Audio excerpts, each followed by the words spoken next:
As Senator Shaheen noted, New Hampshire is only one of 2 states that currently have 2 former governors serving as a U.S. Senator.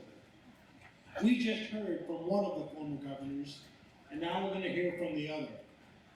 As New Hampshire's junior senator, Maggie Hasson's leadership skills are now on full display in the U.S. Senate.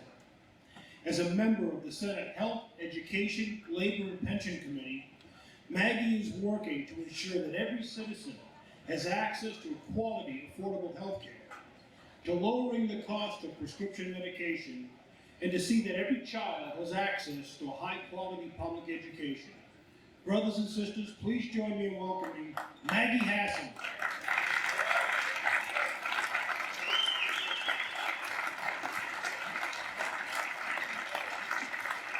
Well, good morning, everybody. Thank you, Glenn, for the introduction. Please, everybody have a seat. Happy Labor Day. I just gotta say, not only is Jean Shaheen, the senior senator, a wonderful mentor to me, a wonderful friend and colleague, but what you just saw and heard was her incredible laser focus on what's important to working families and the men and women of New Hampshire. Let's hear it again for Jean Shaheen. I also want to emphasize what Jeannie just talked about, and echo what she said to Sister Gail, but what she also said just at the end of her remarks. We need to re-elect Jean Shaheen because it's right for New Hampshire and it's right for our country. We also need to re-elect Jean Shaheen because we need to change the leadership of the United States Senate, right? And that means keeping this seat, but it also means fighting across the country in critical races to take back the United States Senate, because right now, as much as we have the power of our single Senate votes to do something about common sense gun safety, we don't have the majority in the United States Senate that will even let us get that vote to the Senate floor. That's what this election is about. We certainly have to turn out the current occupant of the White House, but we got to take back the Senate and keep the House too. With your help, we're going to do that. I am also so grateful to be here with Congressman Pappas. I always love being in your district, Congressman. Thank you for hosting us. And it's also great to work with Congresswoman Custer, who, as you know, fights like heck for the working men and women of New Hampshire. Mayor Craig, thank you for hosting me in your city, and thank you for all the fine work you do.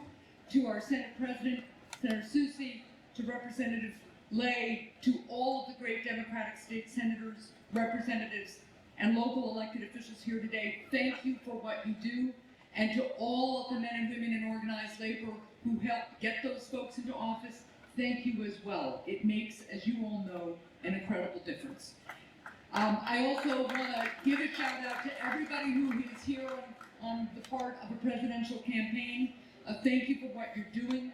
Thank you for organizing. Thank you for talking to voters. Thank you for pulling us all together as we all focus on the incredible importance of 2020. But a special welcome to John Ressler, Amy Klobuchar's distinguished husband, for being here, not only for being here, but for all of us who are in elected office. We can't do it without our spouses. So thank you so much, John, for being here.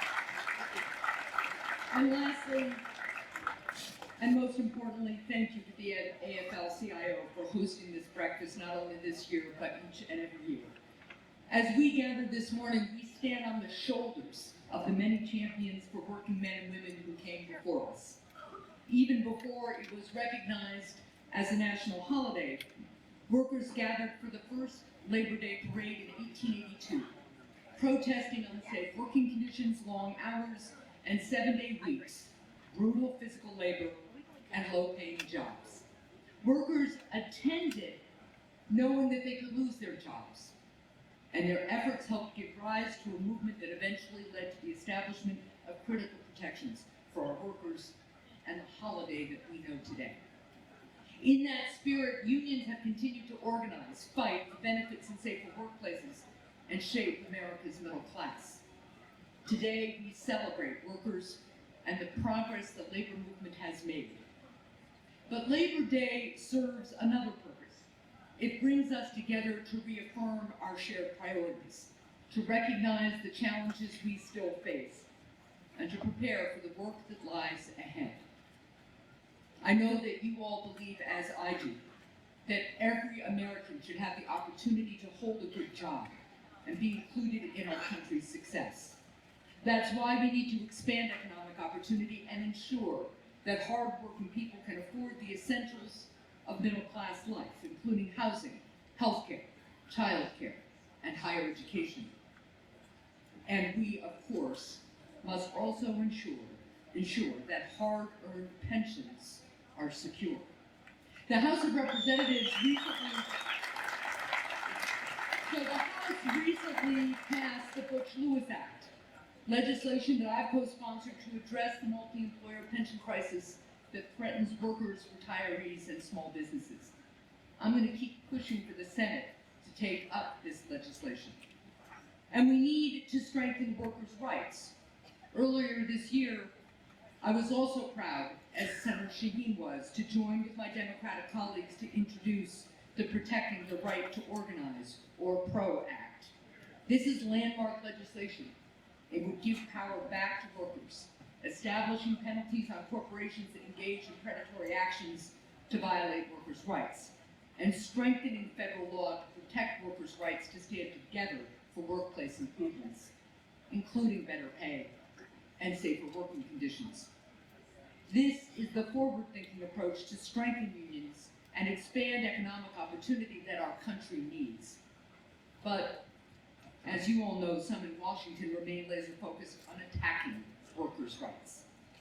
That includes the disastrous anti-worker Janus decision made by the Supreme Court last year, a decision that was celebrated by Republicans. This decision, which weakened the legal ability of unions to bargain and fight for good wages and benefits, is a reminder of why we need comprehensive legislation like the PRO Act. But it's not just the Supreme Court.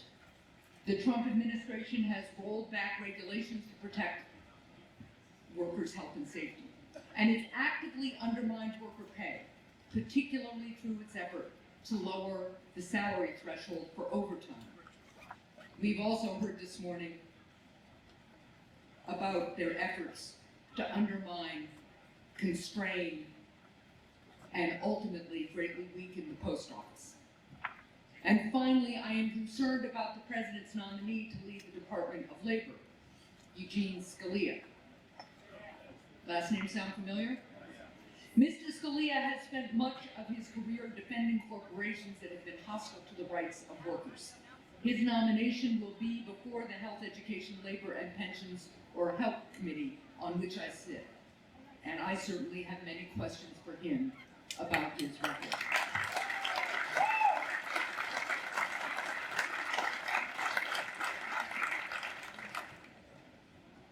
At a time when too many are focused on pulling us backward, I am truly grateful for the work of everyone here.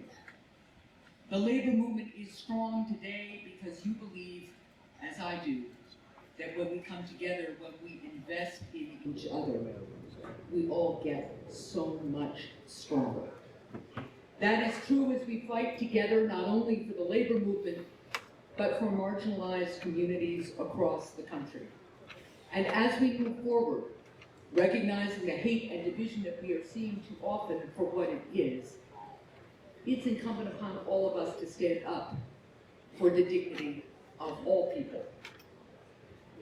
I had the privilege in June to attend the commemoration of the 75th anniversary of D-Day in Normandy. And I was reminded that on the eve of D-Day, Dwight D. Eisenhower told those embarking that they were fighting for, and this is his quote, liberty-loving people everywhere. It was that love of freedom that bound our troops and those on the home front during that fateful time. And it is that common love of freedom that made it possible for the union movement to take hold and to grow. was noted in one of today's newspapers that the Treaty of Detroit, that groundbreaking agreement between the auto workers and General Motors, that was signed in 1950 on the basis and foundation of a love of freedom. Then we saw gains in the civil rights movement, the women's movement, the disability rights movement, and the fight for LGBTQ equality. I still have a deep, abiding faith that Americans share common hopes and fears, and a common vision for the future. We share a belief that everyone should be free to work hard, to succeed, to build a better future. We share a belief that every single one of us has the capacity to do just that. But right now, that belief is under attack. It's up to all of us to fight for that future and to ensure that more and more of our people are included in it. That fight starts right here with all of us. Our fight is the essential fight. Our fight is the essential fight for freedom. Thank you, everybody. Happy Labor Day.